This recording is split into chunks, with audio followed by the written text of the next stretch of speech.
श्री ओम नमः सिद्धेभ्यः। जय श्री ओम नमः सिद्धेभ्यः। जय श्री ओम नमः सिद्धेभ्यः। सर्वमंगल मांगल्यं सर्वकल्याणकारकं प्रधानं सर्वधर्माणां जैनं जयतु शासनं।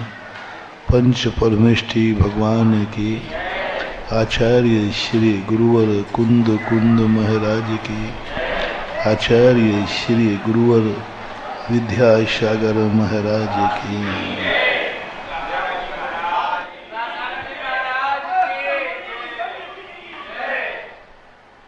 कल अपन विशेष रूप से रेखांकित किया था, विषय को कोड किया था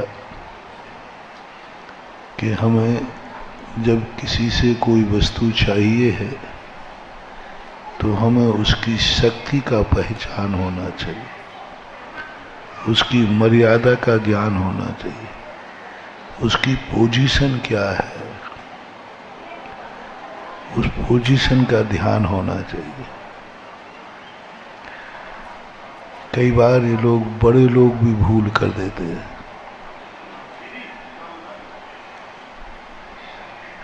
और बड़े लोग इतनी बड़ी भूल कर देते हैं कि वो छोटों की पोजीशन नहीं जान पाते। एक कलेक्टर बन गया बेटा, उसका पिताजी देहाती था, थोड़ा कंजूस भी था। अब वो फटे कपड़े पहन करके, चप्पल दो प्रकार की पहन करके और देहाती भेष में कलेक्टर मीटिंग ले रहा था, उस समय पहुंच गए। अरे क्यों रे छोरा, तू यहां बैठा?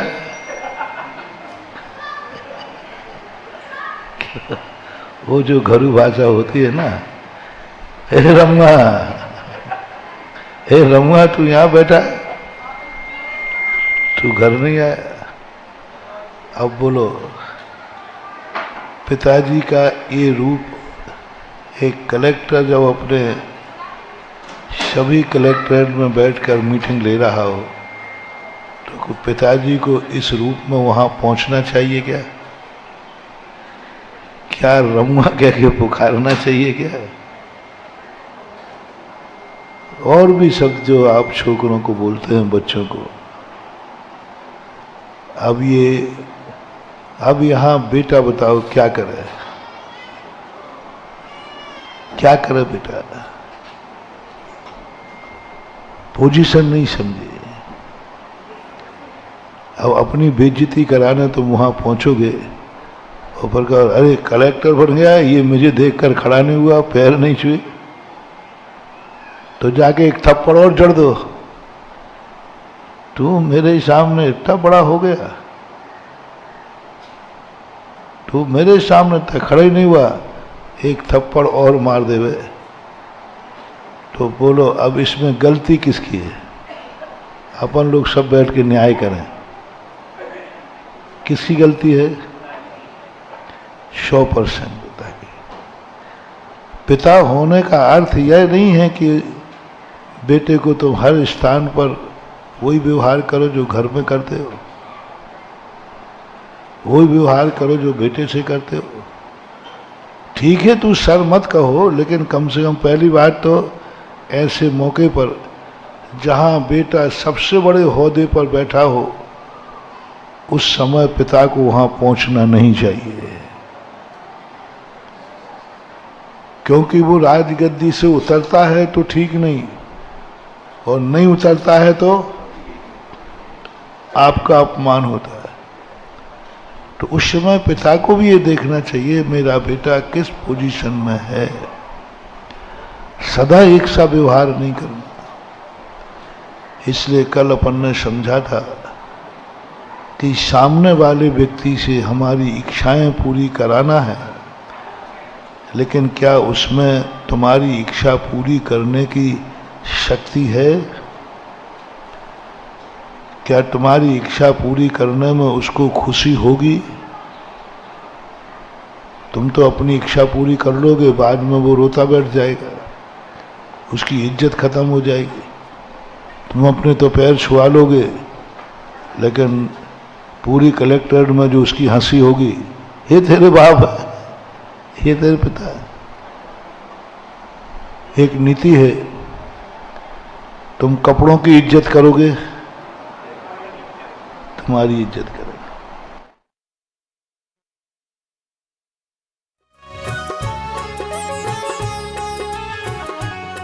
61,661 द्वितीय बार, 61,661 ढाई,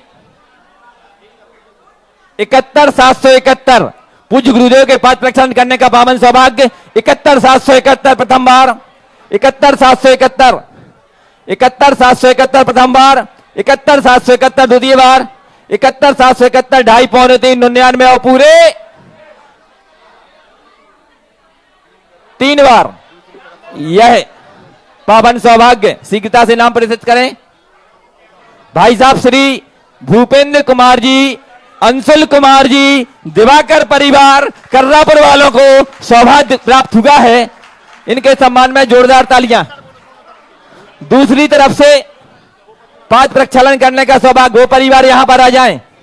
61,661 दूसरी तरफ से पाद प्रक्षालन करने का पावन सौभाग्य। 61,661 शीघ्रता से नाम प्रदर्शित करें। 61,661, 61,661 प्रथम बार, 61,661 द्वितीय बार, 61,661 दिवाकर परिवार शीघ्रता से आ जाएं। भाई साहब भूपेंद्र कुमार जी, अंशुल कुमार जी।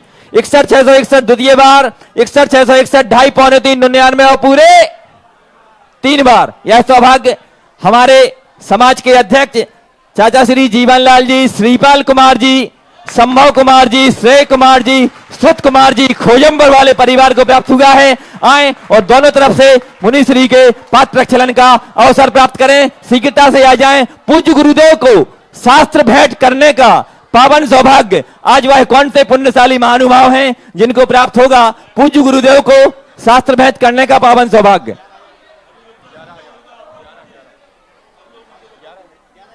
11,111 पूज्य गुरुदेव को शास्त्र भेंट करने का पावन सौभाग्य। 11,111 पैद प्रक्षालन वाले दोनों परिवार शीघ्रता से ऊपर पहुंचे। बाकी जो आजू बाजू खड़े हैं वो शीघ्रता से और दूर थोड़े से पहुंच जाएं मंच के, ताकि मंच की गरिमा बनी रहे। कोई भी एक्स्ट्रा व्यक्ति मंच पर नहीं जाएगा, मात्र दोनों परिवार पाद प्रक्षालन वाले ही मंच पर जाएंगे। कोई भी पूज्य गुरुदेव को शास्त्र भेंट करने का पावन सौभाग्य। 11,111, 11,111 पूज्य गुरुदेव को शास्त्र भेंट करने का पावन सौभाग्य। 11,111, 11,111 शीघ्रता से नाम प्रेषित करें। पूज्य गुरुदेव को शास्त्र भेंट करने का पावन सौभाग्य। 11,111, 11,111 जब मुनिवर आते हैं सौभाग्य जगाते हैं, जब गुरुवर आते हैं सौभाग्य जगाते हैं, पर भावों पर द्रव्यों से हमको वो भिन्न बताते हैं, पर भावों से हमको वो भिन्न बताते हैं। मैंने मुनिवर के, मैंने गुरुवर के पांव पखारे सौभाग्य हमारे, मैंने गुरुवर के पांव पखारे सौभाग्य हमारे। 11,111 पूज्य गुरुदेव को शास्त्र भेंट करने का। 11,111 प्रथम बार, 11,111 द्वितीय बार, 21,221, 21,221 पूज्य गुरुदेव को शास्त्र भेंट करने का पावन सौभाग्य। 21,221 प्रथम बार, 21,221 द्वितीय बार, 25,525, 25,525 पूज्य गुरुदेव को शास्त्र भेंट करने का पावन सौभाग्य। 25,525, 25,525 प्रथम बार, 25,525 द्वितीय बार, 25,525 ढाई पौने 3 99 और पूरे 3 बार। यह सौभाग्य चाचा श्री भूपेंद्र कुमार जी, अंशुल कुमार जी, विद्यायतन स्कूल परिवार, दिवाकर परिवार को यह सौभाग्य प्राप्त हुआ है शास्त्र भेंट करने का। कर्रापुर आए, सा परिवार आए। 21 वाले आप भी आ जाओ दूसरे शास्त्र भेंट के लिए। 21,221 प्रथम बार, द्वितीय शास्त्र भेंट की बोली 21,221 द्वितीय बार, 21,221 2.5 पूरे 3 बार यह बोली लेने का सौभाग्य हमारे चाचा स्वर्गीय श्री प्रकाश चंद जी बहरिया वालों के सुपुत्र दीपक कुमार जी, अंको कुमार जी, बहरिया परिवार सागर को प्राप्त हुआ है। आए और द्वितीय शास्त्र भेंट कर। तृतीय शास्त्र भेंट, अंतिम शास्त्र भेंट है, 3 शास्त्र हैं। तृतीय शास्त्र भेंट करने का पावन सौभाग्य शीघ्रता से नाम प्रेषित करें। तृतीय शास्त्र भेंट करने का पावन सौभाग्य 11,111 सोना कलन 11,111 11,111 ओम श्री तृतीय शास्त्र भेंट श्री श्रीपाल कुमार जी, संभव कुमार जी, खोजमपुर परिवार शीघ्रता से शास्त्र भेंट करें और इसके तुरंत पश्चात पूज्य गुरुदेव के मंगल उद्बोधन।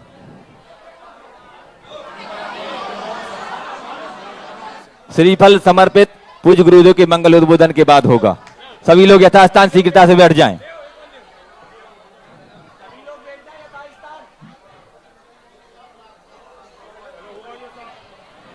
चलिए। ओम नमोस्तु। समस्त कर्रापुर, सागर, बंडा और आसपास से जो भी महानुभाव पधारे हैं सभी की ओर से पूज्य गुरुदेव के चरणों में अनंत बार नमोस्तु निवेदित करते हुए निवेदन, हे गुरुदेव हम सब धर्म पिपासु बंधुओं को धर्म उद्बोधन दें। नमोस्तु नमोस्तु नमोस्तु। जय श्री ओम नमः शिवाय। जय श्री ओम नमः शिवाय। जय श्री ओम नमः शिवाय। सर्वमंगल मांगल्यं सर्वकल्याणकारकं प्रधानं सर्वधर्माणां जैनं जयतु शाश्वतं। पंच परमेष्टि भगवान की आचार्य श्री गुरुवर कुंद महाराज की, आचार्य श्री गुरुवर विद्यासागर महाराज की।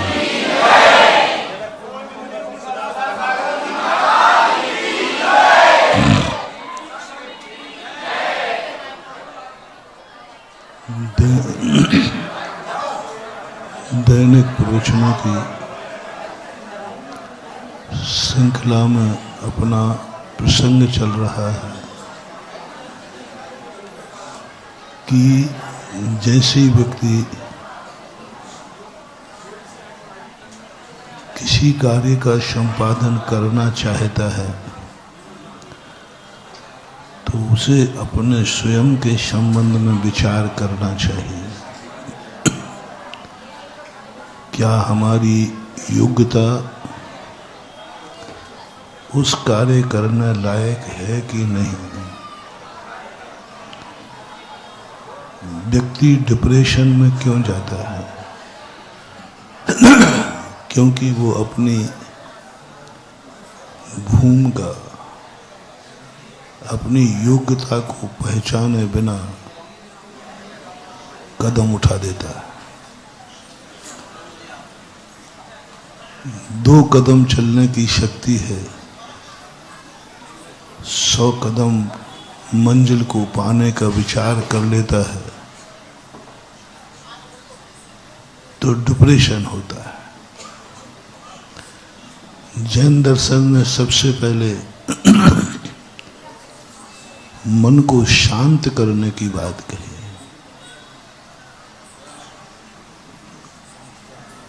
और मन यदि शांत हो गया तो धर्म का फल तुमने पा लिया।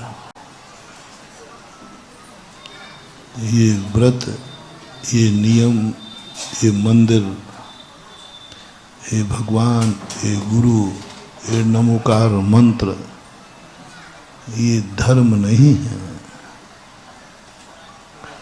पूजा पाठ, मुनि व्रत धारण करना, ये सब धर्म नहीं है।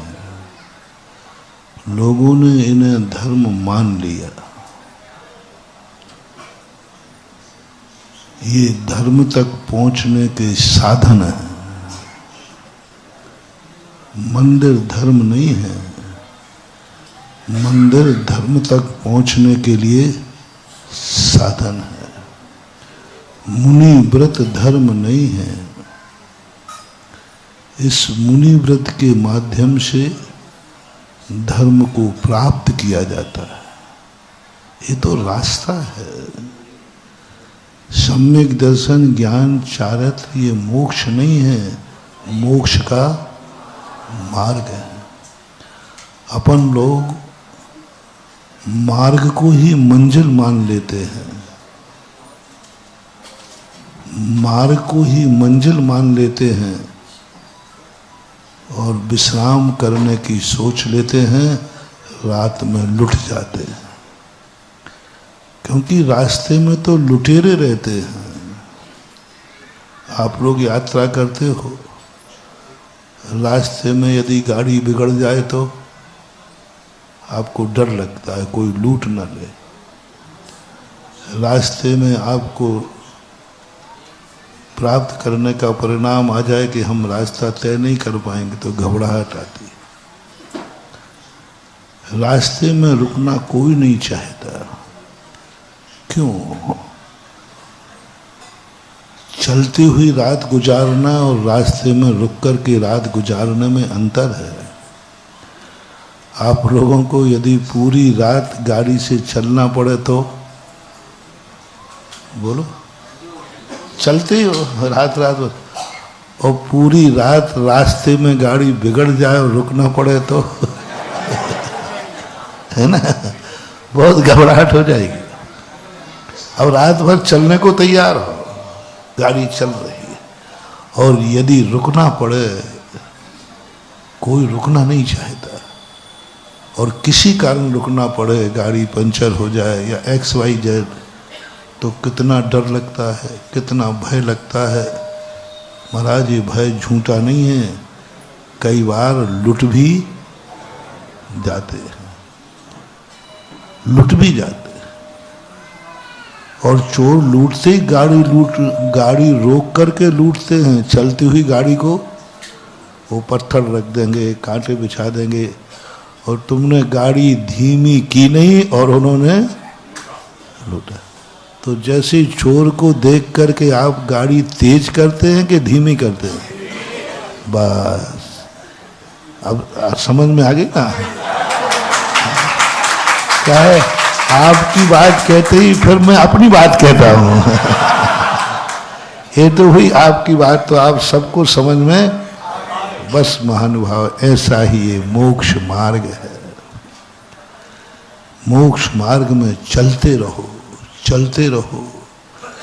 एक पूर्ण कोटि वर्ष तक भी चलना पड़े तो चलते रहो, कोई फर्क नहीं पड़ेगा। कोई नहीं लूटेगा, कोई नहीं लूटेगा। और यदि तुम्हारा किसी कारण से गाड़ी रुक गई तो ये मिथ्यात रूपी चोर हमें लूट लेगा। मिथ्यात रूपी चोर, जैसे हम थोड़े रुके तुरंत चोर तो रास्ते के किनारे बैठे ही रहते, छुपे ही रहते, और जैसे तुम्हारा रुकना हुआ या गाड़ी धीमी हुई वो लूट लेते हैं। अपन सब लोग अनंतों बार लूटे हैं। मात गाड़ी धीमी करने पर, मात गाड़ी के पंचर होने पर, मात थोड़ा सा हमने चलने का, चाहे मन से विराम लिया हो, चाहे वचन से विराम लिया हो, अथवा काया से विराम लिया हो, चाहे कृत से हुआ हो, चाहे कार्य से हुआ हो, चाहे अनुमोदना से हुआ, जब भी रुके मिथ्यात और कषाय रूपी जो लुटेरे हैं, ये अपने आत्मा के रत्नत्रय सम्यक दर्शन को लूट लेते हैं। इसलिए जैनाचार्य ने कहा, और खास तौर से अपन पंचम काल में है, पंचम काल में तो और ज़्यादा मिथ्यात्व के निमित्त है, पंचम काल में तो और ज़्यादा कषाय के निमित्त है, पंचम काल में सहिष्णुता कम है, उत्तेजना ज़्यादा है। शांत परिणाम रखने वाले, शांत परिणाम करने वाले निमित्त कम हैं, अशांत करने वाले निमित्त ज़्यादा है। और स्वयं की भी विवेकहीनता है, सहिष्णुता की कमी है, और स्वयं ही इतना सहिष्णु नहीं है, तो इन व्रतों आदि के संबंध में हमें, मंदिर आदि के संबंध में हमें, गुरुजनों के संबंध में हमें समझना है, ये धर्म नहीं है, धर्म रूपी मंजिल की सीढ़ियां हैं। ये बात अलग है कि सीढ़ी के बिना मंजिल तक पहुंचा, लेकिन सीढ़ी तो मंजिल नहीं हो सकती ना। यदि हमें इन सारे निमित्तों को पाकर के कुछ उपलब्ध हुआ है, तो ये व्रत नियम आदि सब कार्यकारी हैं। अन्यथा भगवान की पूजा तो रावण ने भी की थी,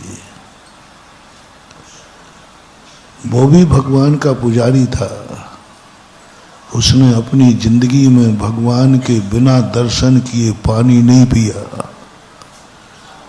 पूज्यवर रविशेन आचार्य महाराज ने लिखा है कि रावण के जीवन में एक बार बिना दर्शन का उपवास कर लिया उसने। मंत्रियों ने तुरंत मूर्ति बनाकर प्रतिष्ठा कराई 3 दिन के अंदर, और मूर्ति का दर्शन अभिषेक किया, तब उसने पानी पिया। किसकी बात कर रहा हूं मैं? हाँ, फिर भी रावण कहाँ चला गया? क्यों? उसने इनको साधन नहीं माना, साध्य मान लिया। मैं तो पूजा अभिषेक करता हूं, मेरा तो कल्याण होगा ही होगा। मैं तो भगवान की भक्ति करता हूं, तो मेरा तो कल्याण होगा ही होगा। महानुभाव, इस भूल में मत रहना। भगवान की पूजा करते करते भी मरने वालों की दुर्गति शास्त्रों में है। पूजा करते करते मरे वे भी दुर्गति में पड़े हैं, वे भी रास्ते में पड़े हैं, वे भी रास्ते में लुट गए। रावण लुट गया, रावण लुट गया इतना बड़ा भक्त होकर के।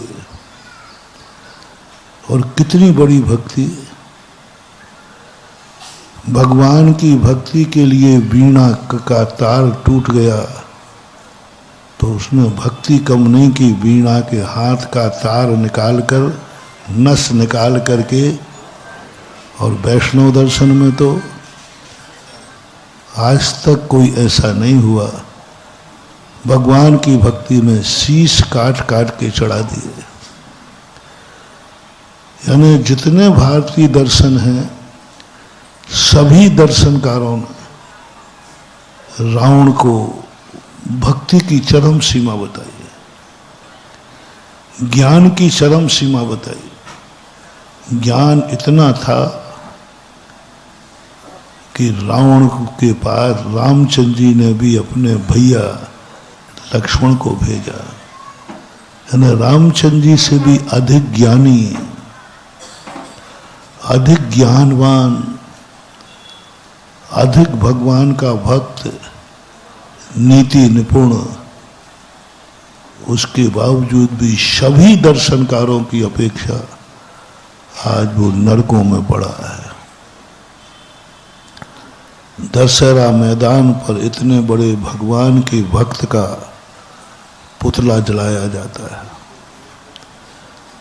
दुनिया में आज तक कोई व्यक्ति एक बार मरता है एक बार जलता है, लेकिन एक व्यक्ति दुनिया में है तो हर साल जिंदा किया जाता है। और हर साल क्या कारण था? भक्ति में कमी, ज्ञान में कमी? नहीं, रास्ते में वो रुक गया, वो भटक गया। उसने नहीं समझ पाया ये धर्म काय के लिए है, ये नियम काय के लिए है, ये व्रत काय के लिए है, ये मंदिर काहे के लिए हैं, ये साधु संत काहे के लिए हैं, ये नमोकार मंत्र भी किसके लिए है? मन की शांति। हमारा लक्ष्य, हमारा अभिप्राय मंजिल होना चाहिए, रास्ता नहीं। हमारा अभिप्राय मंजिल होना चाहिए, रास्ता नहीं। रावण ने रास्ते को ही मंजिल मान ली। मंदिर आ गया ना, बस मंजिल प्राप्त हो गई। अभिषेक कर लिया ना, मंजिल प्राप्त हो गई। हमने व्रत ले लिया ना, मंजिल प्राप्त हो गई। मैं मुनि बन गया ना, बस हो गया काम। मुनि बनना था तो बन गया, मुनि बनना था सो बन गया, बस हो गया। इतना सा सब देखना, बहुत बड़ी मोटिवेशन दे रहा हूं महानुभाव। मुनि बनना था सो बन गया, ये भाव आते ही बस अब ये लुटने वाला है।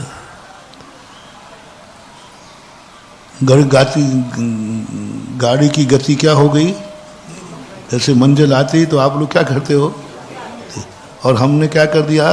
मैं मुनि बन गया, मेरा काम पूरा। बस यहां लुटता है व्यक्ति, ये परिणाम लूटता है व्यक्ति। यहां पर ये परिणाम जब भी किसके मन में आ जाए, तुमने कहा ना मैं मंदिर आ गया ना, मंदिर जाने का नियम लिया था, जा रहा हूं महाराज, एक दिन भी दोष नहीं लगा, प्रतिदिन जाता हूं। और मंदिर नहीं मिले तो मैं उपवास भी, हाँ महाराज उसमें तो कोई और बुंदेलखंडी तो इसमें नंबर 1 का है, और हो सकता है कर्रापुर वाला भी इसमें नंबर 1 में है। मैं इसमें गड़बड़ नहीं करूंगा, इसमें मैं संदेह करूंगा ही नहीं, क्योंकि नियम का पालन करने में तुम लोग नंबर 100 दंडी और 1 बुंदेलखंडी, एक क्रिया करने में कोई संदेह नहीं। लेकिन मैं जो बारीक पॉइंट अभी अपने दैनिक प्रवचनों में चल रहा है 5-7 दिन से, उस श्रृंखला को अपन आगे बढ़ा रहे हैं। हम कहाँ चूक जाते हैं? हम कहाँ चूक जाते हैं? हम मुनि तो बन गए, और क्या चाहते हो? तुम श्रावक बन गए, क्या चाहते हो? मैं मंदिर जाता हूं, और क्या चाहते हो? मैं रात में नहीं खाता हूं, क्या चाहते हो? जो नियम आपने दिए वो सारे पालन कर रहा हूं, अब क्या चाहते हो? सारे नियम पालन कर रहा हूं, उस व्यक्ति की चर्चा मैं कर रहा हूं। मुनि व्रत तक पालन कर रहा है, उसकी चर्चा कर रहा हूं। ये लुट जाएगा। क्यों लुट जाएगा? क्योंकि इसने गाड़ी को, और गाड़ी धीमी क्यों हो गई? बन गया ना मुनि, बस शब्द आ गया, कर लिया ना, मंदिर होया, महाराज ने दिया था नियम के प्रतिदिन अभिषेक करना, तो कराया। अब लुटोगे तुम बेटा, कर आया, हो गया ना कार्य पूरा। महाराज ने नियम दिया था रात में नहीं खाना, नहीं खाता हूं, बस अब तो हो गया महाराज आपका काम। बस शब्द लगा दिया, लुट गए। बस शब्द लगा दिया, लुट गए। बस लुटेरा आने ही वाला है और तुम्हें लूट ले जाएगा, क्योंकि तुमने रास्ते में वश शब्द लगा दिया। रावण ने यही भूल की थी। उसने कहा जाप दे रहा हूं ना शांतिनाथ भगवान का, ज्ञान प्राप्त जितना था सब कर लिया ना। और उसने ऐसा बस लगाया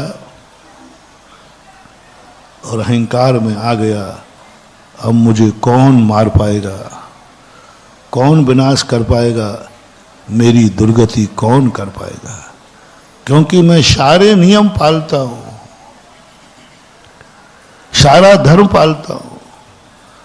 मुनि व्रत तक मुनि अंगीकार कर लेते हैं, तब भी जैन दर्शन कहता है पहले ये बताओ तुमने बस तो नहीं कहा है, तुमने ये तो नहीं किया कि बस जो नियम लेना था मैंने बस मत लगाना महानुभाव,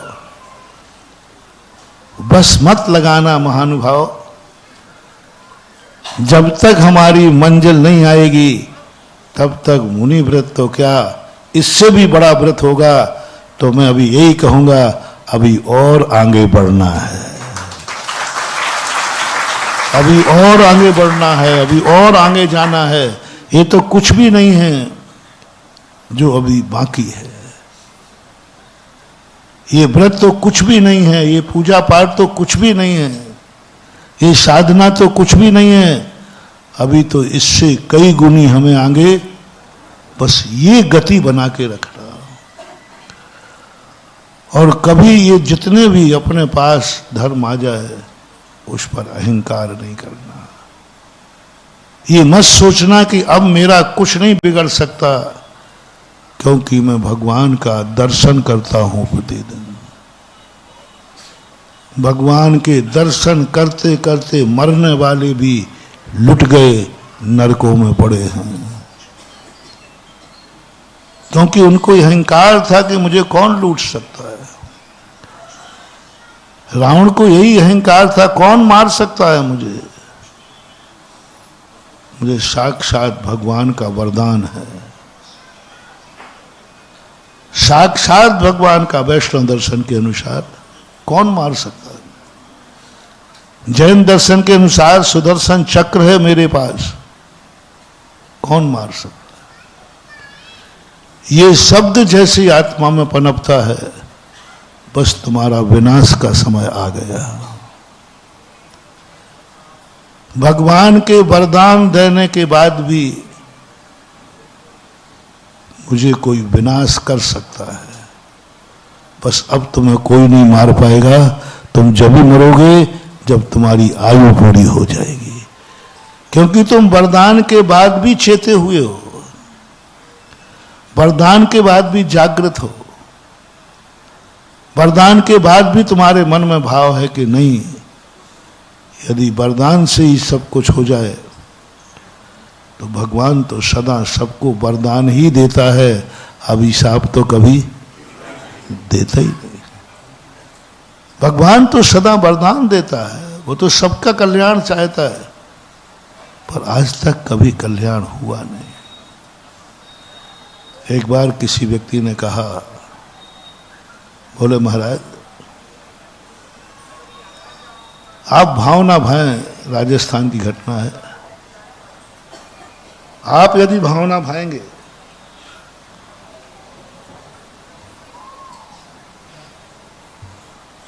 तो पानी बरस जाएगा। पानी नहीं बरस रहा था। मैंने क्यों भैया आप लोग भा रहे, तो बोले नहीं महाराज आपकी पहुंच थोड़ी ज्यादा है।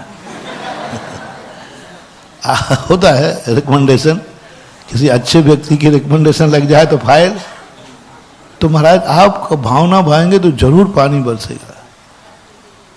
तो मैं थोड़ा सा मैंने कि भाई मेरी भावना भाने से यदि बरसात होती है तो मैंने मन बना लिया कि भाऊंगा, कहा नहीं, लेकिन मन बना लिया कि जब जनता को इतना विश्वास है कि महाराज की भावना भाएंगे तो जरूर पानी बरस जाएगा। है कि नहीं, आप लोगों का भी है कि नहीं?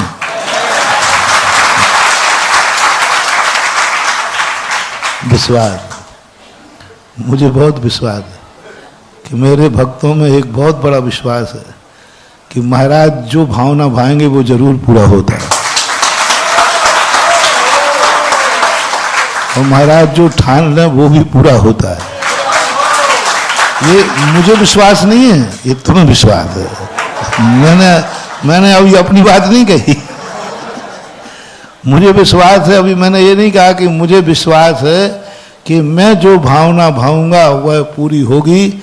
अभी मुझे अपने पे विश्वास नहीं है, अभी बता रहा हूं। लेकिन तुम लोगों का विश्वास, मेरे भक्तों का विश्वास जरूर 100% है। बोलो, सही बोल रहा हूं क्या? तो मैंने कहा जब भक्तों की भावना है तो भालूंगा भाई, भावना अपना क्या बिगड़ता है। हमारी भावना भाने से बरसात होती है, अकाल मिटता है, तो भालू। तो मैंने उस दिन ध्यान में बैठने का भाव किया, किसके लिए? भक्तों के लिए। हाँ, और मैंने ध्यान में बैठा कि भक्तों की जो भावना है वह मैं पूरी, और तो मैं भी भावना भाता हूं। जैसे ही भावना आई, भावना भाना शुरू की, और महावीर स्वामी सिरे आ गए। बोले क्या कर रहा है? सिरे का स्मरण, एक भाषा होती है बोलने की। बोले क्या कर रहा है? अरे मैंने कि भगवान, भक्त लोग बड़े परेशान हैं, इनका विश्वास है कि इनकी फाइल पर महाराज के हस्ताक्षर हो जाए तो हमारा काम हो जाएगा, इसलिए थोड़ा दया भाव आ गया। आखिर इन्हीं का खाता हूं तो थोड़ा तो राग भाव आ ही जाता है, और इन्हीं के बीच में रहता हूं तो थोड़ा भाव आ गया कि इनके दुखों को। अच्छा, तो भगवान जैसे मुझसे मुस्कुरा रहा, अच्छा बड़ा दयालु आया। अरे भगवान ऐसा क्यों बोल रहे हो, आप भी तो दयालु हो। बोले यही कहानी सुनाने आया हूं। तेरी भावना में ज्यादा ताकत है कि मेरी भावना में? बोलो। महावीर स्वामी कहते हैं, जिनेन्द्र देव कहते हैं कि तेरी भावना में ज्यादा ताकत है कि भगवान की भावना में? बोलो भाई। नहीं, अभी वो तो भक्तों की है ही। जैसी तुम्हारी भावना में है कि महाराज भावना भाएं तो कार्य पूरा, ऐसे ही मेरी भी भावना है कि मेरे गुरुजी भावना भाएं तो वो काम होता था।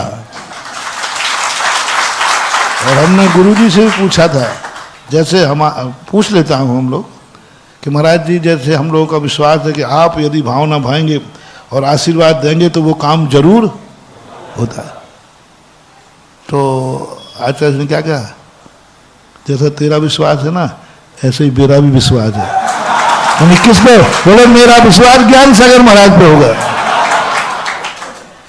तो ज्ञान सागर महाराज का, बोले उनका भी कोई और अंत में कहाँ पहुंच गए अपन? भगवान के पास। गणधर परमेष्ठी से पूछा तो उन्होंने भी यही कहा, मेरा विश्वास भी है कि भगवान भावना भाएंगे तो वो काम पूरा होगा। तो भगवान की भावना बड़ी होती है। तो मैंने कहा भगवान आपकी भावना ज्यादा ताकतवान है।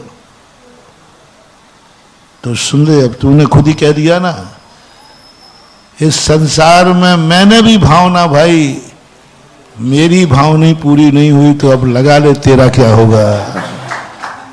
मैंने कि भगवान क्या बात करते हो, आपकी भावना पूरी नहीं हुई। भगवान देखो ये आप बहुत बड़े आदमी है ना, इसलिए बड़े लोग ऐसे ही बोलते हैं, सब कुछ करते हैं और क्या कहते हैं?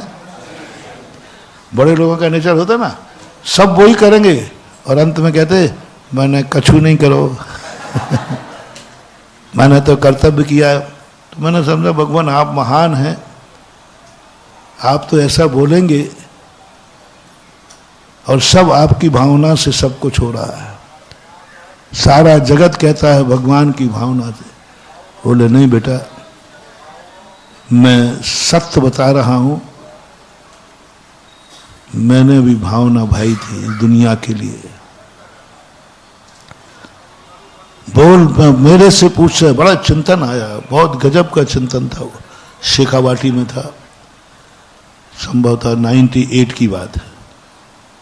2 दिन जब भी मुझे कोई भी भावना भाने का भाव आता है तो उस दिन का जो भगवान का स्मरण होना मैंने कहा बोल, मैंने जगत के लिए कोई भावना भाई थी? मैंने की भाई थी। बोले तू बता दे क्या भावना भाई थी? मैंने की आपने भाई थी सुखी रहें सब जीव जगत के, कोई कभी न घबरावे, बैर पाप अभिमान छोड़ जग नित्य नए। बोलो ये भावना भगवान ने भाई है कि नहीं? सभी लोग बोले, सभी भगवानों ने, महावीर स्वामी ने ये भावना भाई के नहीं? इसी भावना पर वो तीर्थंकर बने, इसी भावना पर वो जगत पूज्य बने, इसी भावना से आज वो मंदिरों में विराजमान है। धन की भगवान पक्का आपने भावना भाई है ये, और ये आपकी ही भावना है, बस डगमगाना नहीं। मैंने कही नहीं डगमगाऊंगा, आपकी भावना भाई है आपने, बस इतना और बता दे। मैंने भावना भाई थी कि सुखी रहें सब, क्या सारा जगत सुखी हो गया? अब मैं यूं आंखें निकाल रहा हूं, क्या बात करता है तू? मैं तीर्थंकर होकर के अनंत ज्ञानी, अनंत दर्शनी, अनंत सब कुछ हो गया। मैं तीर्थंकर होकर के भी सारे जगत को सुखी करने की भावना भाई, बोल क्या सुखी हो गया? आप लोग मुझे थोड़ा सा हेल्प करें, 50-50। बोलो जगत सुखी हुआ क्या? तो क्या भावना भगवान ने नहीं भाई थी? झूठी भाई होगी, ऊपर ऊपर से भाई होगी। कह दो अपना तो मुंह है, जो चाहे कह सकते नहीं। भगवान आपने सच्ची भावना नहीं भाई थी। कई बार कह देते हैं आप लोग, महाराज जी मेरा काम नहीं हुआ आज, महाराज वो आपने सही आशीर्वाद नहीं दिया था। अरे आशीर्वाद दो और नहीं होगा तो आफत और मोल लो। अपन यही कहेंगे भगवान तुमने सही भावना नहीं भाई। सावधान, भगवान पर ये आरोप लगाने के पहले सोच लो किससे बोल रहे हो। भगवान क्या झूठी भावना भाता है? कदापि नहीं। सुखी रहे सब जीव जगत के, हैं कोई कभी ना, ये भावना किसने भाई? और अभी सभा में एक चूहा छोड़ दें,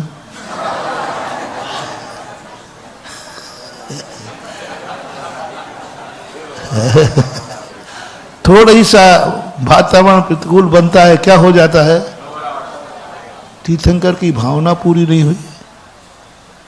मैंने की बोल दुनिया में घबराहट है जिंदा की नहीं? मैंने कही है भगवान खूब घबराहट, और आजकल तो और घबराहट बढ़ रही है।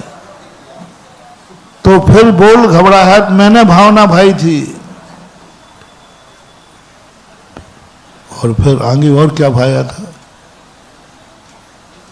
बैर पाप अभिमान छोड़ जग, किसकी भावना थी ये? कि सभी लोग बैर भाव छोड़। हमारी तुम्हारी भावना नहीं थी ये, किसकी थी? बोलो क्या दुनिया में से बैर खत्म हुआ है? अरे जो भगवान को नहीं मानते हैं वो तो छोड़ो, जो भगवान को मानते हैं वो भी। और कोई बड़ी बात नहीं महानुभाव, ये दुनिया दुरंगी मकान सराय, कहीं खैर खूबी तो कहीं हाय हाय। भगवान का भक्ति भगवान से बैर साध ले। रावण ने यही किया, भगवान से बैर साधा। वैष्णव दर्शन में जिन महादेव ने वरदान दिया अमर होने का, एक दिन रावण उन्हीं को उठा करके फेंकने लगा, उन्हीं को उठा के फेंकने लगा। तब जाकर के उनको जैन दर्शन के अनुसार बाली मुनिराज को, बाली मुनिराज जिन्होंने रावण के साथ कितने बार रावण की रक्षा की, जब वो बाली ग्रस्त अवस्था के राजा थे, उस समय रावण को कितने बार युद्ध में जाकर के जिताया, लेकिन एक दिन रावण ने इतना क्रोध आया, उनका विमान निकल रहा था रावण का, आकाश में रुक गया, क्योंकि रिद्धिधारी नृराज के ऊपर से कोई विमान रुक गया। उसने क्या समझा, इस बाली ने मेरा विमान रोका है, तो मुनिराज को तो छू नहीं सका, पूरे कैलाश पर्वत को उठा करके फेंक लगा। तब मुनिराज कभी स्वयं के फेंकने से कुछ नहीं होता, लेकिन पहाड़ में रहने वाले सारे जीव मर जाएंगे। तब फिर बाली मुनिराज को अंगूठा दबाना पड़ा। वो सारी कहानी तुम्हें पता है। यानी भगवान भावना भारे के बैर पाप छोड़ो, बैर छोड़ो, और हम भगवान से भी बैर साधने को तैयार हैं। तुम्हारा काम नहीं हो गए तो भगवान के भी बैर साध लोगे तो कोई भरोसा नहीं है। एक कलयुग है। अभी 3-4 दिन पहले एक उदाहरण सुनाया था, मैंने अपनी आंखों देखे। एक मंदिर में एक व्यक्ति इतना परम भक्त था, क्या भक्ति कर रहा था, गजब की भक्ति थी। मैंने भगवान को देखा, मैंने कि भगवान मत कोसो पंचम काल को, मत कोसो पंचम काल को। देखा ऐसे भक्त तुम्हें कभी चौथे काल में भी मिले? थोड़ी भगवान से हमारी चलती है क्योंकि भगवान की मैं बहुत निकट हूं ना, और निकट होने में थोड़ा सा बोलचाल हो ही जाता है। तो मैंने कहा भगवान देखो क्या भक्ति हो रही है, दोनों पति पत्नी मिलकर के क्या भक्ति कर रहे थे, मैंने ऐसी भक्ति देखी नहीं। और मैं उसी मंदिर में सामय कर रहा था, पूज्य गुरुदेव के साथ में ही था, और चतुर्मास का प्रवेश ही था, वह भक्ति कर रहे, और वो भक्ति करके बाहर चला गया। बाहर जाते ही उसका बच्चा छोटा सा था, वो पानी में गिर के डूब गया, मर गया। जैसे उसको पता चला मैं मंदिर में मैं भगवान की भक्ति कर रहा हूं, मेरा बच्चा इधर मर रहा है, मुंह से मैं नहीं कह पाऊंगा वो शब्द, जो भगवान को उसने गालियां दी। अरे पूजा में तो कुछ भी नहीं था जो गालियों में था, ऐसी गालियां दी, तू मंदिर में बैठा, मैं तेरी भक्ति कर रहा, मेरा बच्चा मर रहा है, कसाई कहीं का। क्या शब्द बोले उसने, मैं डर गया। मैंने कहा शायद कोई दूसरा आ गया होगा, देखा तो वही था। मैंने भगवान की तरफ देखा तो भगवान उस समय भी मुस्कुरा रहे थे। जब मैंने भगवान को कहा था ना, देखो भगवान ये चौथे कार्य, देखा ऐसे भक्त हैं, तो भगवान ने कुछ सुना तो नहीं, मुस्कुरा रहे थे। तुमने भगवान सीरियसली सुनो। अब जब वो इतना बड़ा पत्थर उठा लिया, वो पत्थर मेरी आंखों में अभी भी झूल रहा है इतना। बोले मैं इस मूर्ति भगवान को, मूर्ति नहीं कहा, इन भगवान के टुकड़े टुकड़े कर दूंगा। वो पत्थर देख के मैं भी घबरा गया। मैंने भगवान की तरफ देखा तो भगवान अभी भी मुस्कुरा रहा है, देख ले आपका चतुर्थकालीन भक्त है। अरे मैंने कहा भगवान मैंने कहा आप भी बचो और मुझे बचाओ, कहीं मैंने आपको बचाया और कहीं इसने मेरे ऊपर पटक दिया तो। 4 लोग पकड़े हुए हैं उसको, लेकिन वो मानने को तैयार नहीं। बकती रहा। उसके बाद से उसने मंदिर जाना ही छोड़ दिया। आज भी उसके बुरे भाव, वो भगवान के प्रति घृणा करने लगा। बोलो महान भाव। यदि आपके अनुकूल चल जाए और आपके बच्चे को बचा लेवे तो भगवान थे, नहीं तो आगे आप बोल दो ना, बोल दो तो कोई बात नहीं। काय के भगवान हैं, काय का भगवान है, काय का धर्म है, काय का नमोकार मंत्र है। प्राण बचाने के लिए नमोकार मंत्र पर लात रखते हुए देखे गए जन्म जन्म के जैनी। शुभम चक्रवर्ती को एक जन्म का नहीं, पूरी जिंदगी भर का जैनी था। लेकिन जब उसके प्राणों की बाजी आई तो आप सबको मालूम है उसी नमोकार मंत्र पर पैर रखा कि नहीं रखा। कैसा है संसार।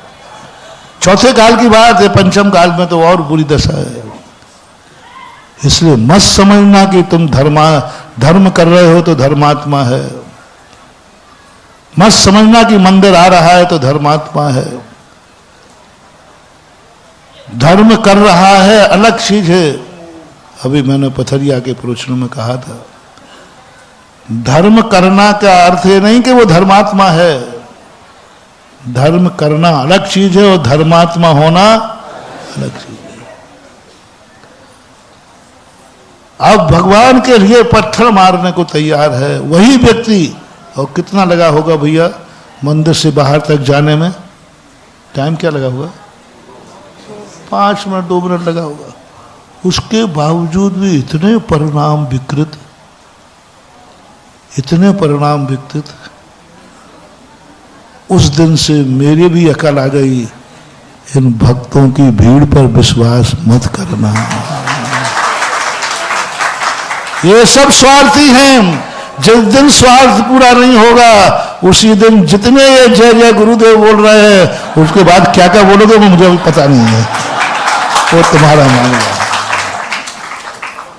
कसाई कह दिया भगवान को, कसाई कह दिया भगवान को, जिसका अभी पूजा की थी, प्रार्थना की थी, जो भगवान की भक्ति करके आया। क्या करे धर्म, क्या करे धर्म। भगवान से तुम बैर साध रहे हो, भगवान से बैर हो जाता है। भगवान ने कहा बेटा मैंने भावना भाई थी, इस जगत में कोई बैरी और मेरे ही बैरी है, मेरे से बैर साध रहे हैं। क्या मेरी भावना झूठी थी? बोलो। तो फिर सफल क्यों नहीं हुई? सारे बैर मिट जाना चाहिए, क्योंकि ये भावना किन्होंने भाई है? भगवान ने भाई है। मिटना चाहिए, सही तो यही होना चाहिए। लेकिन भगवान ने कहा बेटा नहीं मिटा, नहीं मिटा। उसी कुल में जन्म लेने वाला मारीच भगवान का बैरी बन गया। क्या है रे दुनिया में? पोता जिसको लाड़ प्यार से पाला, कभी सिर पे हाथ फेरा होगा, आज वही मारीच ऋषभ देव का विरोधी खड़ा हुआ। और एक भाव का विरोध नहीं, और पोते का कोई अड़ोसी पड़ोसी नहीं, पोता ऋषभ देव का पोता, चक्रवर्ती का बेटा। कितना पुण्य था जैन कुल में जन्म लेना, आर्य खंड में जन्म लेना। ये मत समझना रे महानुभाव जैनियों कि आप लोग भारत में जन्मे हैं तो बेड़ा पार हो जाएगा। ये भी मत समझना कि जैन कुल में जन्मे हो तो बेड़ा पार हो जाना। ये मत समझना कि हमारे गुरु आचार्य विद्यासागर महाराज हैं तो हमारा बेड़ा पार हो जाएगा। ये मत समझना कि मेरे नगर में सुधा सागर आ गए तो बेड़ा पार हो जाए। ये मत समझना कि हम भगवान के कितना पुण्य है हमारा। तीर्थंकर की गोदी में खेलने का पुण्य बताओ महानुभाव, अपना पुण्य तो नहीं है वो। तीर्थंकर की गोदी में जिसे खेलना मिले, खेलने को मिले, उसके पुण्य की महिमा बताओ भाई,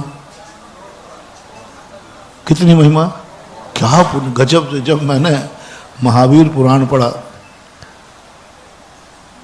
ऐसा आया, मैंने कि भगवान ये पुण्य, भगवान तीर्थंकर की गोदी में खेल रहा है पोता ऋषभदेव घर में थे जब मारीच का जन्म हो गया, गोदी में खेल रहा है। कभी उन्होंने उसके सिर पे हाथ भी फेरा होगा, उंगली पकड़ के चलाया होगा, जो आप अपने पोते से करते हैं वही ऋषभदेव ने किया होगा, लाड़ प्यार से। और पिताजी कौन थे? चक्रवर्ती तद्भव मोक्षगामी। दादा कौन थे? तीर्थंकर। पिताश्री कौन थे? तद्भव मोक्षगामी। और 99 चाचा बाहुबली आदि, 99 चाचा तद्भव मोक्षगामी। और दोनों बुआएं ब्राह्मी सुंदरी, मारीच की बुआ थी। जन्मजात बैरागणी, जन्मजात बैरागणी बुआ, 99 चाचा तद्भव मोक्षगामी, भरत चक्रवर्ती, तीर्थंकर जैसे दादा। इतना पुण्य होने के बावजूद भी वो आदिनाथ का बैरी बन गया, दादा का बैरी बन गया, पिता का बैरी बन गया, 99 चाचाओं का बैरी बन गया। इतना पुण्यात्मा होकर इससे ज्यादा और क्या निकटता होगी। मत समझना रे तुम्हारा पोता तुम्हारा था और कल रहेगा, ये भरोसा मत करना। तीर्थंकर का पोता तीर्थंकर का नहीं हो पाया तो तुम्हारा छोकरा तो आजकल के छोकरे तो भगवान ही मालिक हैं। कब तुम्हें छोड़ के कौन सी नाव में बैठ, देख रहे हैं अपन लोग, सब देखते हैं। उस कहानी तीर्थंकर का पोता तीर्थंकर का बैरी बन गया। क्या अशुभ बोले हैं मारीच ने ऋषभदेव को, क्या अशुभ बोला है महावीर को, ऋषभदेव को, मारीच के जीव ने, पोते ने। अपन मारीच का जीव ने क्या कहे? पोता। पुण्यात्मा, पुण्यात्मा कितना पुण्य लेके आया, जन्म जन्म का पुण्य कमाया होगा तब तीर्थंकर का पोता होता है। इतना अच्छा घर मिलता है, इतना अच्छा परिवार मिलता है, और वो व्यक्ति ऋषभदेव का बैरी बन गया। और ऋषभदेव को जो गालियां दी हैं उसने,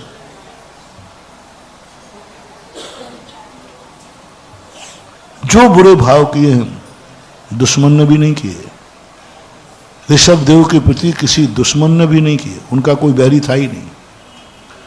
पारसनाथ का तो वो आता ना, एक खमट खमट आता है पारस, लेकिन ऋषभदेव का तो कोई पूर्वभाव का बैरी था ही नहीं, एक दुश्मन नहीं। लेकिन सबसे बड़ा बैरी कौन बना? और क्या बुरे भाव किए, क्या बुरी निंदा की है, पाखंडी कहा, अहंकारी कहा, क्या क्या नहीं कहा। महावीर स्वामी कहते हैं, सुन रहा है ना कहानी तू? भगवान सुन रहा हूं, मेरे तो होश ही उड़ रहे हैं। सुन रहा है ना? मैंने भावना भाई थी, तीर्थंकर ऋषभदेव ने भावना भाई थी कि संसार में कोई बैरी नहीं रहे, और देख ले उन्हीं का पोता उनका बैरी बन के खड़ा है। क्या मेरी भावना झूठी थी? क्या बनावटी थी कि सच्ची थी? बोल बोलो, आप लोग ही बोलो ना, सच्ची थी। फिर क्यों नहीं हुआ? फिर क्यों नहीं हुआ? पोता बैरी बन गया। ये बात अलग है कि ऐसे लोगों की जिनका पुण्य हो, जिनको देव मिले, गुरु मिले, शास्त्र मिले, उच्च कुल मिले, जैन कुल मिले, भारत देश मिले, बहुत बड़ा मोटिवेशन इस मन में आ गया। सावधान, विदेशों में जन्म लेने वाले व्यक्ति को इतना खतरा नहीं है। सबसे ज्यादा दुर्गति है भारत में जन्म लेने वाला यदि चूक जाए तो। अन्य जैनों को इतना खतरा नहीं है जितना जैनी को खतरा है। जैनी यदि चूक जाए कोई दुर्गति से नहीं बचा सकता। जैनी यदि जैनत्व को कलंकित करे, कई लोग कहते हैं महाराज जी हम ही अकेले थोड़ी रात में खाते हैं, दुनिया खाती है। मैंने कही दुनिया तो महाराज वो सब नरक जाएंगे? नहीं, वो तो नहीं जाएंगे। महाराज अरे तू तो जाएगा। और महाराज जी आप भी बड़ी बात करते हो, अजैन खावे तो चल जाए, जैनी खावे तो। हाँ, जैनी को सैटेलाइट लगाया, जैनी को सबसे ज्यादा पाप, और जैनी में उस कुल में सबसे ज्यादा पाप है जिस कुल में जिनेंद्र ओम शांति डिस्टर्ब नहीं, जिस कुल में। हाँ ठीक है, कोई बात नहीं। अच्छा, पुण्यात्मा जीव है।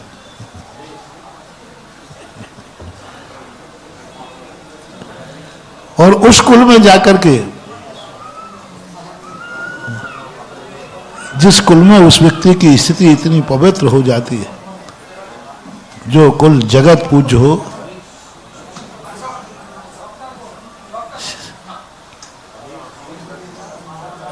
उधर कमरे में लिटा दो, कमरे।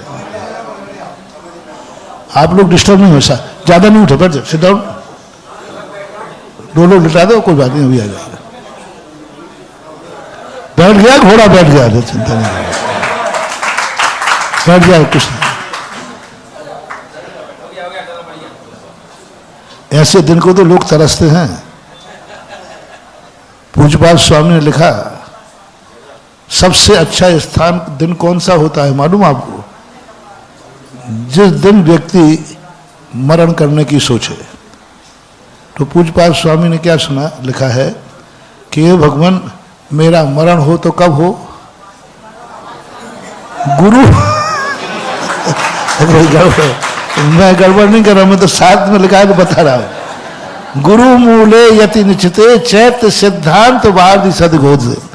हे भगवान, मंदिर का स्थान हो, साधु सामने हो, और साधु उस समय प्रवचन दे रहे हो, उस समय मेरा मरण हो जाए। सिद्धांत वादी हो से मुनि महाराज के मुख से प्रवचन चल रहा हो, हे भगवान मेरा मरण हो तो उस प्रवचन सभा में हो जहां हो। पूज्यपाद स्वामी ने सुना, यदि कभी ऐसे समय पे सौभाग्य मिल जाए तुम्हें तो अभाग्य मानना रे। तुम मानो या नहीं मानो, मैं तो अभाग्य मानूंगा कि मैं जिनवाणी का स्वाध्याय करते करते मेरे प्राण निकले तो मेरे भाग्य हैं कि कम साथ है। तो वही स्थिति जता रहा है। तो भगवान ने कहा कि बेटा मेरा देख, मेरा पोता मेरा बैरी हो रहा है। लेकिन दुर्गति क्या हुई? कितने लोग भगवान को गालियां देते हैं, उनकी इतनी दुर्गति नहीं हुई, लेकिन पोता होकर के दी। दूसरे अजैन लोग हैं, दूसरे लोग हैं जो नास्तिक लोग हैं, वे भगवान को बहुत बुरा कहते हैं। उनको ज्यादा पाप का बंध नहीं होता, क्योंकि वो नास्तिक है, वो धर्मात्मा नहीं है, उनसे कोई संबंध नहीं है। सबसे ज्यादा पाप का बंध होता है उसे जो जैन कुल में हो और उसमें भी पोता हो, और वो तीर्थंकर को गालियां दे रहा है जानता हुआ। क्या दुर्दशा हुई उसकी। तीर्थंकर के कुल में जन्म लेने के बाद 8 करोड़ बार गधा बना है। सुन रहे हो रे जैनियों? हाँ, हम तो जैनी हैं, हमारा तो कल्याण हो ही जाएगा। अरे तुम्हारी तुमसे बड़ा जैनी था, वो मरने के बाद 8 करोड़ बार गधा बना, 60,000 बार कौआ बना। 60,000 60,000 बार गणिका बना, वेश्या बना। 60,000 बार कौआ अकौआ 8 करोड़ बार तो क्या बना? कौन बना? अब नाम रखो, नाम कौन बना? तीर्थंकर का पोता। ये कह रहा हूं, मूल तो बात है। जीव तो बनते ही रहते हैं, कोई ना कोई तो बनेगा, लेकिन कौन बना? कहां तीर्थंकर का पोता और कहां गधा की पर्याय, कहां कौए की पर्याय। मत करो रे अहंकार कि तुम जैन हो, मत करो कि तुम मंदिर जाते हो, मत करो अहंकार कि तुमने व्रत ले लिया है, मत करो अहंकार कि तुम मुनि बन गए हो, मत करो अहंकार कि तुम स्वाध्याय करते हो। मत करो अहंकार कि हम नमोकार मंत्र पढ़ते हैं। नमोकार मंत्र पढ़ने वाले भी साथ में नरक में पड़े हैं।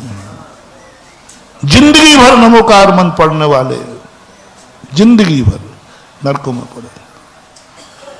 ढोल क्या हुआ? मैंने कि भगवान समझ में आ रही है बात। फिर एक और रह गया, सुखी रहे सब जीव जगत के कोई बैर पाप अभिमान छोड़ गए। पाप भगवान ने भावना भाई थी इस दुनिया में कोई पाप, बोलो भैया पाप है कि नहीं है? भगवान की भावना झूठी थी?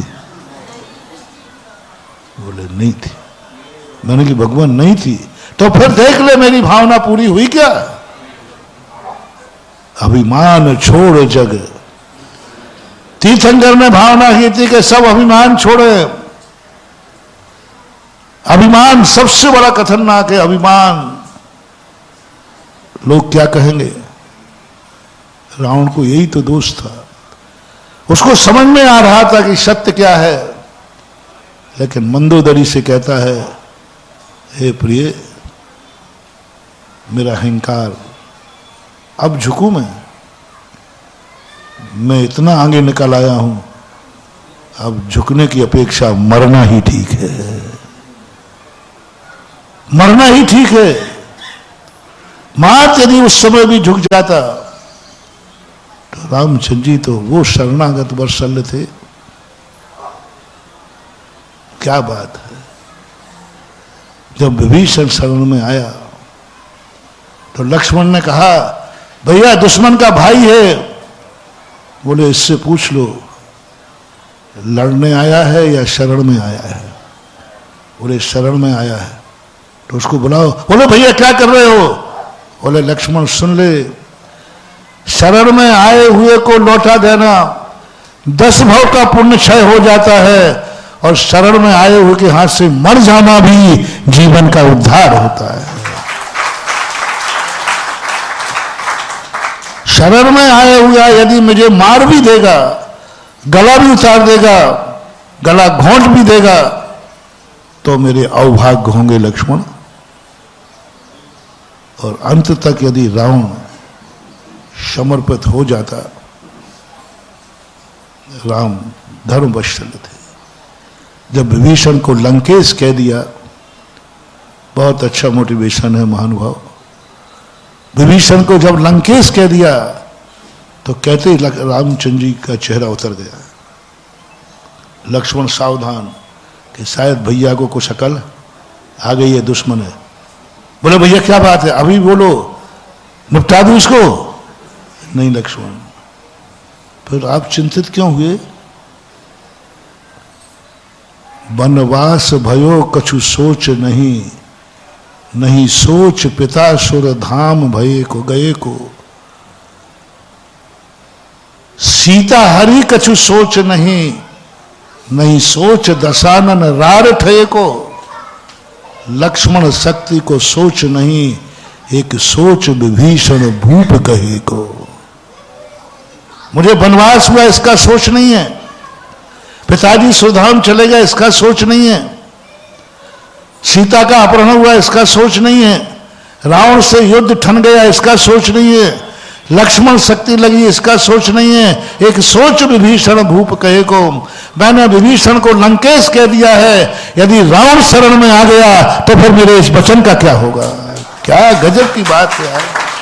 कैसे लोग थे, कैसी आत्माएं थी, क्यों ये जगत में पूछ रही हैं, क्यों आज उनका राम राम नाम ले रहे हैं? क्या रोंगटे खड़े हो जाते हैं। क्या सोच कर रहे, क्या सोच कर रहे? सीता हरि उसका कोई, बोले ये तो कोई काम का नहीं। पिताजी मर गए, वनवास हो गया, लक्ष्मण बेहोश पड़ गए, बोले ये तो कोई बड़ा सोच। एक सोच विभीषण। यदि मैंने विभीषण को भूप कह दिया, लंकेश कह दिया है, और यदि रावण शरण में आ गया तो मैं रावण का लंका का राज्य नहीं छीन पाऊंगा लक्ष्मण, मैं नहीं छीन पाऊंगा। यदि अयोध्येश कह देता तो चिंता नहीं थी, अयोध्या का राजा लंकेश। ऐसे सर्ववत्सल के सामने यदि रावण अंत अंत तक भी आ जाता तो भी वह गले ही लगाते, गले ही लगा। तो बोल अभिमान छोड़ जग। मैंने कि भगवान अभी भी अभिमानी है, और ऐसे अभिमानी हैं, ऐसे अभिमानी हैं, ऐसे छोकरे बैठे होंगे यहां जो बाप के सामने झुकने में अभिमान करते होंगे। बाप से बोल रहे, मैं तो मेरे सामने आते हैं जिक्र, मैंने कहा भैया पापा है, पापा ने ऐसा ऐसा क्यों कहा? अरे नहीं बाप है, कह दिया नहीं, मैं तो नहीं बोलूंगा। अरे भाई पापा ने बोल, मैं तो नहीं बोलूंगा, अब तो पापा ही बोलेंगे। तो ऐसे ऐसे अभिमान है कि बेटा बाप के सामने अभिमान कर रहा है। किस किस के सामने अभिमान है? मैंने कि भगवान बिल्कुल सही है, नित्य नए है। मैंने भावना भाई थी, हर घर में मंगल हो, हर चेहरे पर आनंद हो, हर घर में धर्म हो, हर आत्मा के घर में मंगल ही मंगल हो। ये भावना बोलो भगवान ने भाई थी कि नहीं? लेकिन फिर भी आज भी घरों में अमंगल हो रहा है कि नहीं? हो रहा है। आध घंटे के अंदर, पौन घंटे के अंदर भगवान महावीर ने जो मेरा अहंकार उतारा, जो मेरी, अब तू भावना भाले भक्तों के लिए। अब इतना सुनाने के बाद कहते हैं हम, अब फिर माला फिर ले, तू काय के लिए बैठा था? हाँ, हम हमारे भक्तों ने कहा है कि महाराज आपकी भावना बहुत प्रबल है, आप भावना भाव तो पानी बरस जाएगा। भाले भाले भाले भाले, अब क्या खाक वालू, अब क्या खाक वालू? आपकी जब भावना पूरी नहीं इस दुनिया में, तो हमारी क्या भावना पूरी होगी? मैंने तुरंत माला रख दी। फिर मैंने कि भगवान भावनाएं खत्म? बोले सुनो, भावना खत्म नहीं करना। मैंने पहले बोले भावनाएं खत्म नहीं करना, फिर क्या करना है भगवान? बोले देखो भावना भाने वाला निमित्त है, हम भी निमित्त थे, हम चोखे थे, हमारी भावना चोखी थी, लेकिन जिसके लिए तुम भावना भा रहे थे वो खोटा था, इसलिए भावना पूरी नहीं हुई। जिसके लिए मैंने भावना भाई, किसके लिए? संसार के लिए। किसके लिए भावना भाई? संसारी जीवों के लिए। ये खोटे थे, इनकी भक्ति खोटी थी, इनकी श्रद्धा खोटी है, ये खोटे हैं। और खोटे के लिए तुम कितनी भावना भाना। मारीच खोटा था, मारीच खोटा था, कितनी ऋषभदेव ने भावना भाई, लेकिन भावना फलीभूत नहीं होगी। निमित्त उपादान के सामने कभी प्रबल नहीं हो सकता। यदि इनका उपादान चोखा हो तो ज्यादा भावना भाने की जरूरत नहीं है, थोड़ी सी भी भावना भालेगा तो काम हो जाएगा। इसलिए मैं बात इतनी ध्यान दिला रहा हूं, जिनके लिए तू भावना भा रहा है, बोल ये क्या चोखे हैं? कि इनके हृदय चोखे हैं? क्या फसल अच्छी आएगी तो ये अच्छे काम करेंगे? पानी बरस जाएगा तो पानी बरसने के बाद समृद्धि बढ़ेगी, धन दौलत बढ़ेगा, अनाज बढ़ेगा, सबको सब तरफ बढ़ेगा। तो जितना जितना इनका धन दौलत बढ़ेगा तो ये सब धर्म ही करेंगे कि पाप करेंगे? झूठ मत बोलना महानुभाव। जब जब इस संसार में जिसको वरदान मिला है, जब जब जिसको सम्राट धन वैभव मिला है, बोलो सुधरा ज्यादा है कि बिगड़ा ज्यादा है? आप लोग अनुभव से बताना। एक दुखी आदमी को हमें मंदिर बुलाने के लिए 2 मिनट लगते हैं, लेकिन अमीर आदमी के छोकरे को पूरे 4 महीने भी लोटा नहीं पकड़ा पाता। जब जब समृद्धि बढ़ी, जब जब ताकत बढ़ी, जब जब धन दौलत बढ़ा, जब जब तुम्हारे ऊपर किसी का छाया हुआ, तब तब ये संसार बिगड़ा है, तब जब ये संसार बिगड़ा है और ये पापी हुआ है। बोल, यदि तू समृद्धि बनेगा ये लोग क्या करेंगे? मैंने कि भगवान करेंगे तो ये पापी। किसान लोग हैं, जैसी फसल आएगी नाच कराएंगे। किसान में फसल अच्छी आएगी तो वोट न खोलेंगे। ये सब होगा,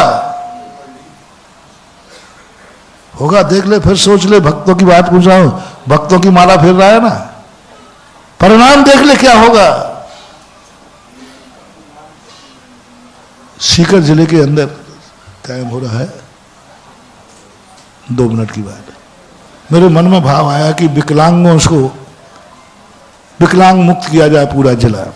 छात्रमास की स्थापना ऐसे ही भाव आ गया।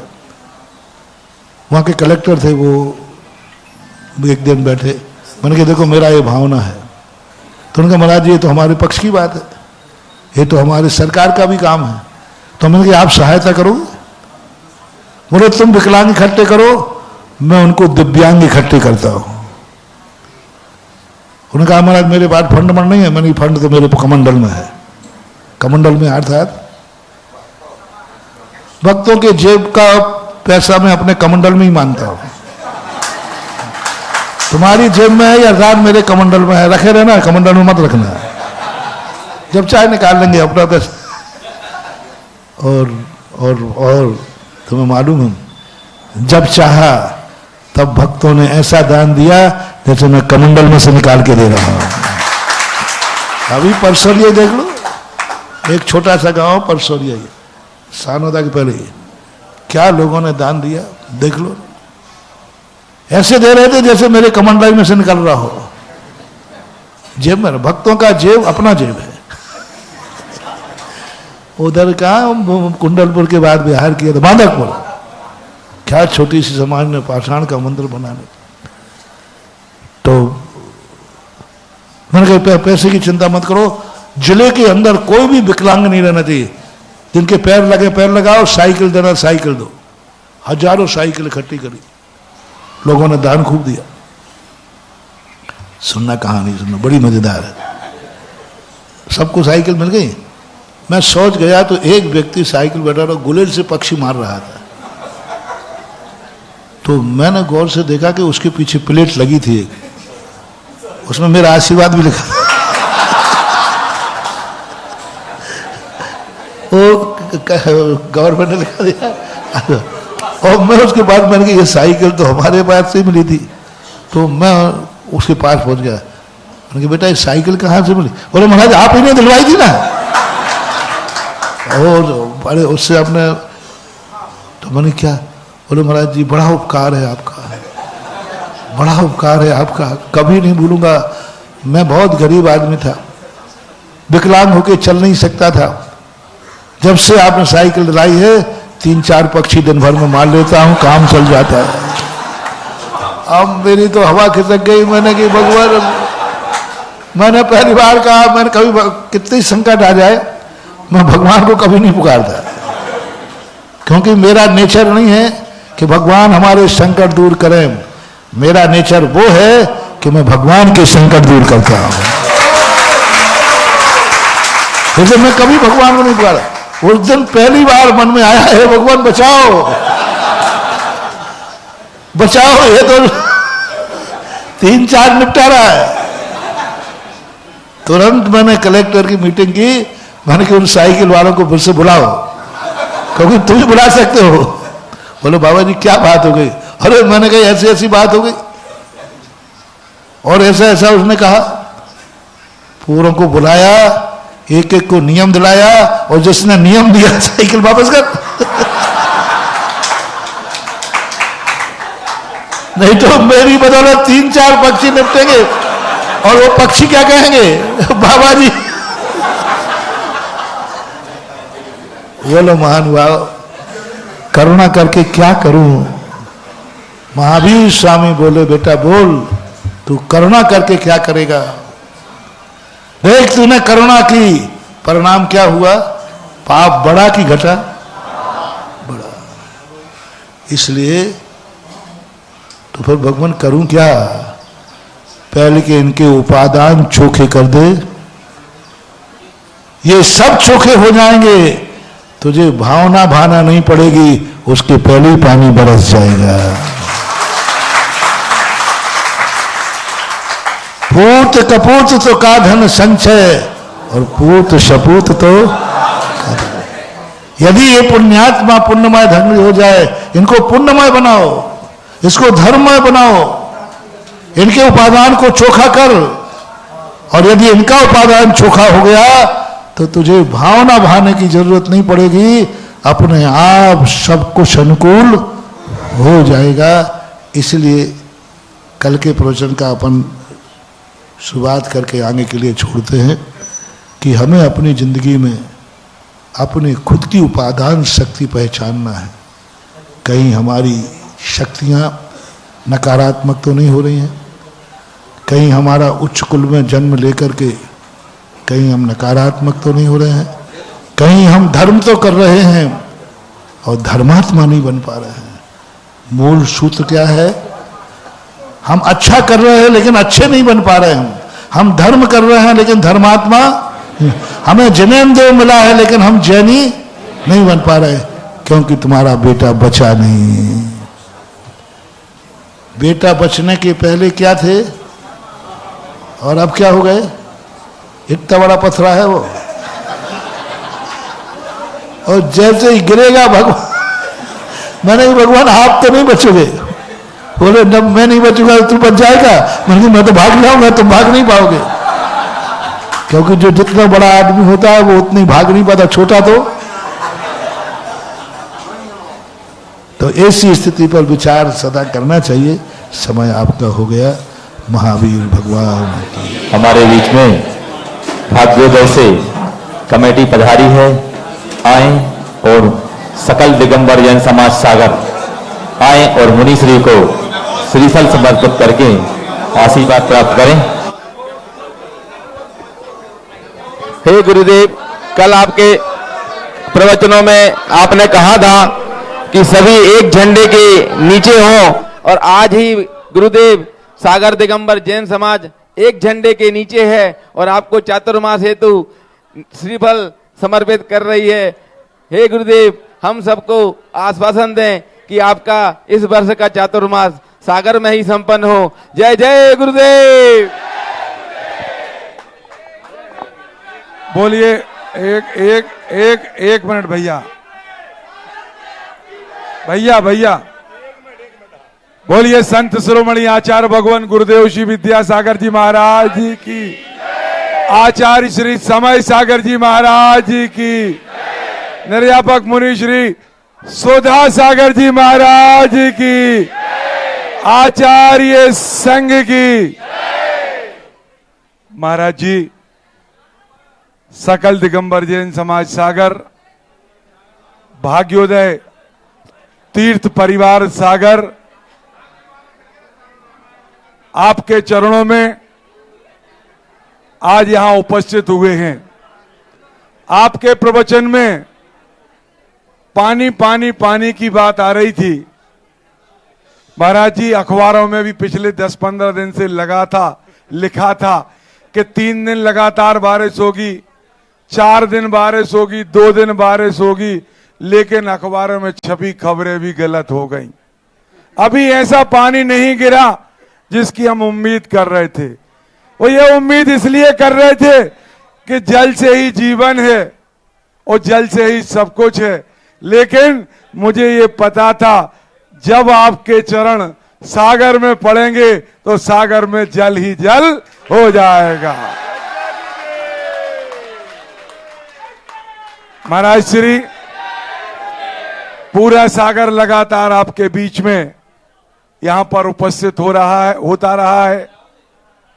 हम लोगों की भी भावना थी, लेकिन लगातार मुनि संघ सागर से बिहार करते हुए जा रहे थे। सबकी सेवा करने का अवसर हम सभी को वहां प्राप्त हुआ है।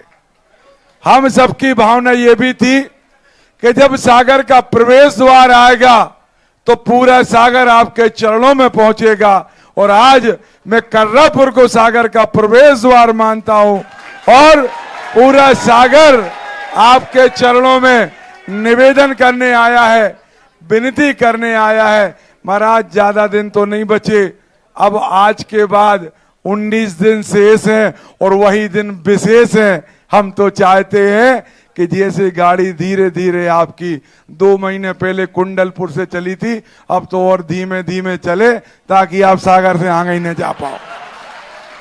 जब आप सागर से आगे न जाओ और समय सीमा फिक्स हो जाए तो हमारे को कछु नहीं कर पे, फिर जो कछु करो तो आप ही करो।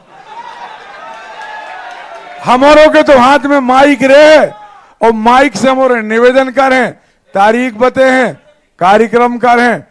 बस हम जितने लोग यहाँ सागर के आए हैं उन सब से विनती करते हैं कि आज से रोज आचार्य भगवान के चरणों में हम भावना भाएं, नमोकार मंत्र की माला जपें कि हम सागर वालों का सौभाग्य जाग जाए और सागर नगर से लगे हुए कर्रापुर में विराजमान मुनि पुंगव सुधा सागर जी महाराज के चरण सागर में रुक जाएं और वर्षा योग चातुर्मास मिल जाए, इस भावना के साथ है। अरे अब रुको तो यार, तुम पूरी का बात ही क्या देखिए। नगर गौरव, अरे भैया नगर गौरव तो है ही, और सागर नगर को पूरे विश्व में यदि किसी ने पहचान दी है तो आचार्य भगवान ने दी है, क्योंकि उनने सबसे ज्यादा यदि चेतन रत्न निकाले हैं तो सागर से निकाले हैं। और सबसे पहला नंबर यदि लगा था तो पूज्य मुनि श्री सुधा सागर जी महाराज का लगा।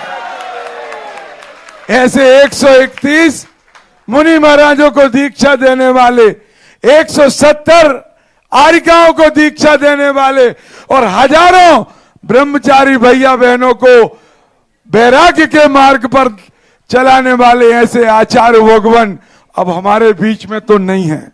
हम कह सकते हैं नहीं है, लेकिन अब हम ये नहीं कह सकते कि वो डोंगरगढ़ में या कुंडलपुर में बैठ कर देखेंगे। अब वो ऊपर से बैठ करके देखेंगे कि हमारा सागर और हमारा संघ जो हम गुरुकुल बना के छोड़ के आए थे, आप देखना ये उनके बगैर सूने में हमारा पहला चातुर्मास हो रहा है। इस चातुर्मास में हम सब मिलकर के सामाजिक एकता को एक करते हुए ऐसी भावना पाए कि यह चातुर्मास सागर में इतिहास लिख दे। मैं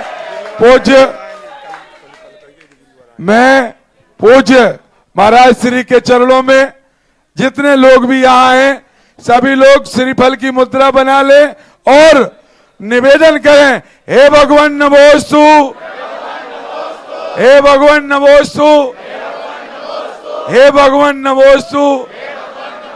महाराज जी ज्यादा तो हम कुछ नहीं कह रहे, बस इतो कर लियो कि आपके बिरक अब सागर ही में लगे। जिनवाणी के ज्ञान ते सूझे लोकालोक, हे जिनवाणी भारती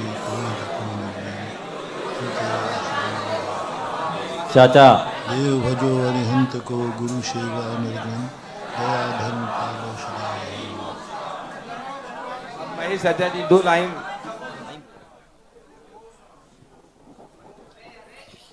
सभी के भोजन की व्यवस्था बाजू में मोहन पैलेस में है, सभी लोग समाज का आतिथ्य स्वीकार करके ही यहाँ से जाए में।